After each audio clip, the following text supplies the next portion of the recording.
I was on a plane, just trying to enjoy a peaceful flight.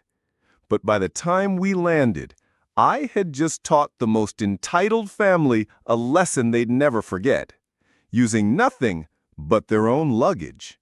And let me tell you, the look on that father's face, pure chaos.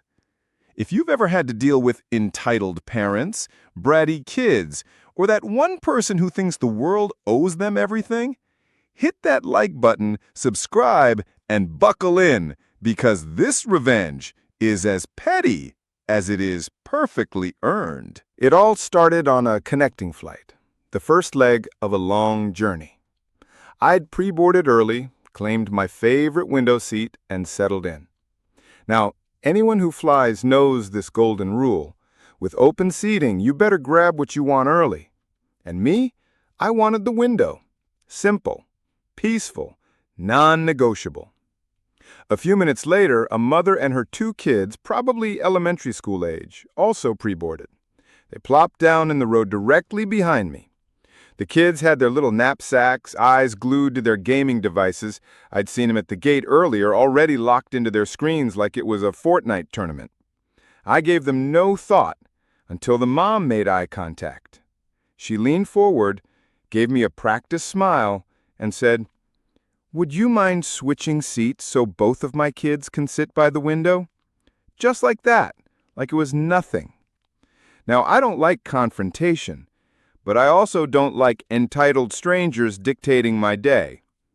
I calmly replied, "No, sorry, I prefer the window seat." What followed was the classic passive-aggressive combo. Eye roll, loud sigh, no thank you, no understanding, just pure annoyance.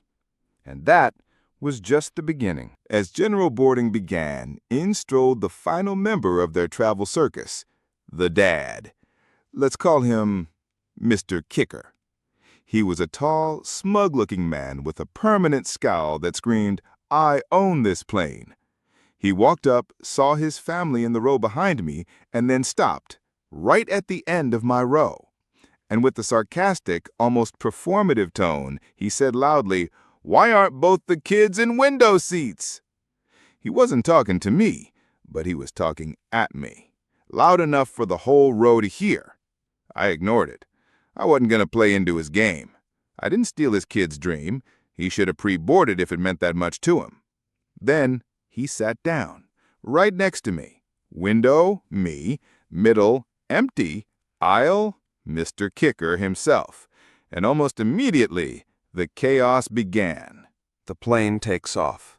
I'm trying to relax, but then, thud. A small jolt in my lower back. Kick. At first, I brushed it off. Maybe an accident. Then again, kick. Harder this time. Repetitive. I turned to the father. "Could you please ask your kid to stop kicking my seat?" No reaction. Nothing. So I raised my voice a little, more firm. "Sir, please tell your kid to stop kicking my seat." And then this man has the audacity to say, if you'd given up your window seat, he wouldn't need to. I blinked. Was he serious? Was that supposed to justify harassment? I considered turning to the mom, but she looked completely checked out. Head down, zoned out, useless. So I flagged the flight attendant. She came over, smiled politely, and told the kid to stop kicking. He did, for about 5 minutes. Then Mr. Kicker leaned back and whispered something to him. Kick, kick, kick. That was the routine for the next hour. Kick. Me asking him to stop. Father ignoring. Flight attendant stepping in. And every time she walked away, more kicking. My back hurt. My blood pressure was rising. But more than anything, I felt powerless, trapped, disrespected. And that's when I stopped fuming and started planning. Now here's the thing. I had a connecting flight after this, but it wasn't for hours. I had time to kill. But near the end of the flight, the attendant made an announcement. "If you have a tight connection, please raise your hand so we can get you off the plane first." I noticed the Kicker family just sat there. No hands, no rush. They were staying on the plane for the next leg. I raised my hand. I was suddenly in a big rush, you see, a fake one. When we landed, I unbuckled quickly, standing up as the seatbelt sign dinged. Mr. Kicker just sat there, blocking the aisle, arms folded, looking smug. He didn't budge, didn't even try to let me out. Oh, how he must have hoped I'd miss my tight connection. So I played the part. "Excuse me, I really need to get off." He gave me a glare, but finally stood reluctantly. Now here comes the masterpiece. I opened the overhead bin.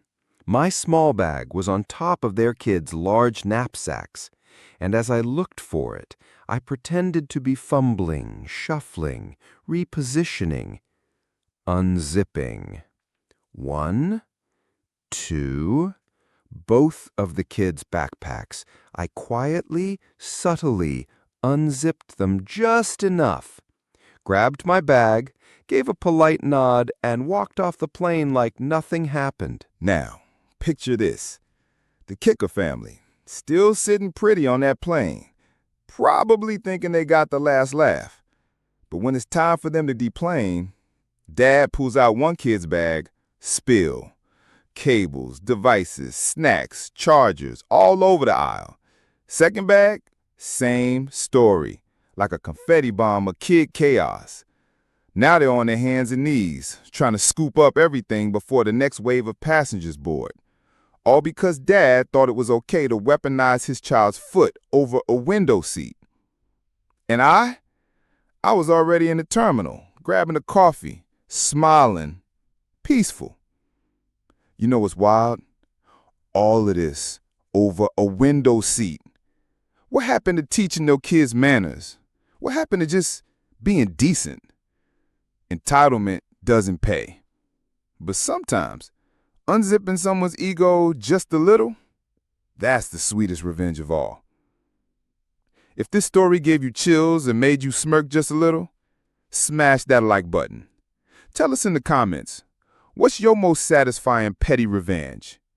And if you love stories where justice is served cold, subscribe for more. Because on this channel, we don't just tell stories, we serve karma, one satisfying tale at a time.